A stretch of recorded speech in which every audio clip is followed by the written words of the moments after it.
Doctor जल सिंह जी भी अपने अनुभव बच्चों के लिए एक मोटिवेशन के रूप में रखें। सम्मानित डॉक्टर जल सिंह जी। शिक्षा संत केशवानंद जी और माँ सरस्वती को नमन करते हुए आज के मुख्य अतिथि सम्मान्य राजेंद्र जी चौधरी साहब, डूडी साहब और सामने विराजमान समाज के सभी बुजुर्ग, बच्चों और बच्चियों,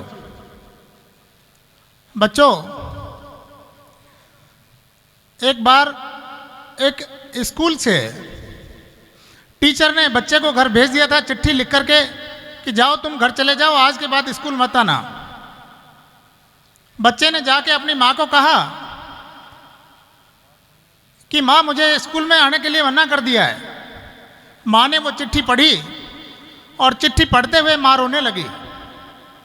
माँ रोने लगी क्योंकि उस चिट्ठी में लिखा हुआ था कि आपका बच्चा मंद बुद्धि है, ये हमारे स्कूल के लायक नहीं है, हमारे स्कूल में पढ़ने के लायक नहीं है, हमारा स्कूल का नाम खराब करेगा, इसलिए इसको स्कूल ना भेजें। बच्चे ने पूछा, माँ ऐसी क्या वजह है तुम्हें चिट्ठी पढ़ के रोने लगी हो?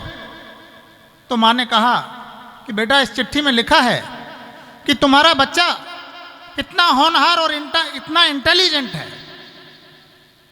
कि इस स्कूल में उसको मोटिवेट करने लायक अध्यापक नहीं है, इसलिए आप इस बच्चे को हमारे यहाँ ना भेजें, इसको आप घर पर ही पढ़ाएं। माँ ने बच्चे को मोटिवेशन दिया और बच्चे से कहा कि बेटा आज के बाद आपको स्कूल जाने की जरूरत नहीं है, आप मेरे साथ यहीं पढ़ें। उस बच्चे ने थोड़े दिनों बाद सोचना शुरू किया कि मैं इस जगत को, इस समाज को, इस देश को लाइट की व्यवस्था दूंगा। उसने प्रयोग करना शुरू किया।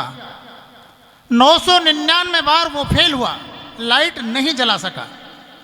उसके बराबर वालों ने उससे कहा कि बेटे तू 999 बार फेल हो गया, अब ट्राई करना बंद कर दे। उसने कहा मैं फेल नहीं हुआ, मैं फेल नहीं हुआ, मैंने ये समझ लिया है कि ये 999 प्रयोग जो मैंने किए हैं इससे लाइट नहीं जल सकती। आखिर उसने अपना निरंतर कार्य जारी रखा और उसने एक दिन लाइट की खोज की, लाइट बल्ब जला कर दिया। उसका नाम था थॉमस। तो आप अपने कार्य के प्रति कितने डेडिकेटेड हैं, कितने समर्पित हैं, कितने कर्तव्यनिष्ठ हैं, और इसी के साथ इसमें डिसिप्लिन इज सक्सेस,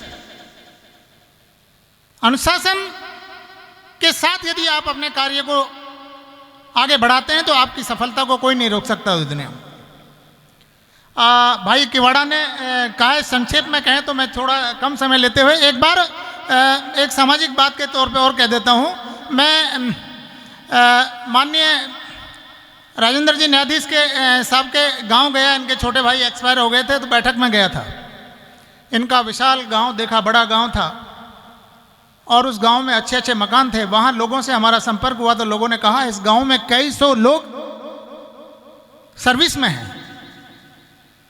आज भाई हरिराम जी किवाड़ा ने बताया है कि टोंक जिले में 36 बच्चे राजस्थान प्रशासनिक सेवा में सेलेक्ट हुए हैं। कि हमारे लक्ष्मणगढ़ से कितने हुए हैं?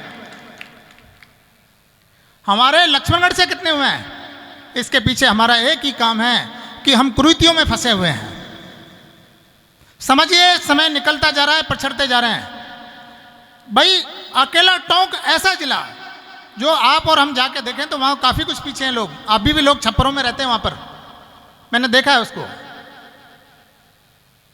तो हम सब कुछ होते हुए भी बच्चों पर खर्चा नहीं कर पा रहे हैं, बच्चों को एजुकेशन नहीं दिलवा पा रहे हैं। इसकी यही वजह है कि हमारे बच्चे आगे नहीं बढ़ पा रहे हैं। तो आप लोगों से मेरा हाथ जोड़कर यह निवेदन है कि सामाजिक बुराइयों से बचें और अपने बच्चों की शिक्षा पर जोर दें। राम राम साहब।